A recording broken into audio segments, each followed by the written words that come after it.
கர்த்தராகிய இயேசு கிறிஸ்துவின் இனிய நாமத்தில் உங்கள் அனைவருக்கு என் அன்பின் வாழ்த்துக்கள். ஆண்டவர் இன்றைக்கு உங்களோடு கூட இருந்து உங்களை ஆசீர்வதிப்பாராக. வேதம் சொல்கிறது, மத்தேயு 5:14 உலகத்திற்கு நீங்கள் வெளிச்சமாய் இருக்கிறீர்கள் என்று சொல்லி ஆண்டவர் சொல்கிறார். ஆம், எனக்கு அருமையானவர்களே, தேவனால் அழைக்கப்பட்ட நீங்கள் உலகத்திற்கு வெளிச்சமாய் இருக்கிறீர்கள். ஆனால் இன்றைக்கு நாம் நினைத்து கொண்டிருக்கிறோம், நம்முடைய வாழ்க்கையிலே இருள் இருக்கிறது என்று சொல்லி.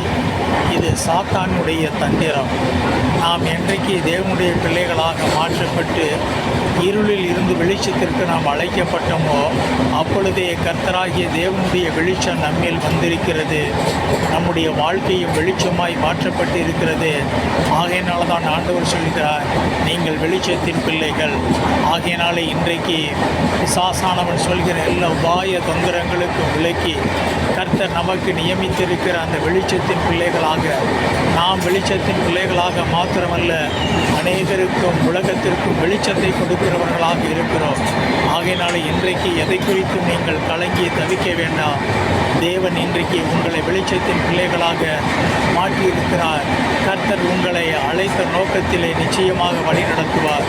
கர்த்தர் உங்களோடு கூட இருந்து உங்களை ஆசீர்வதிப்பாராக. ஆமென்.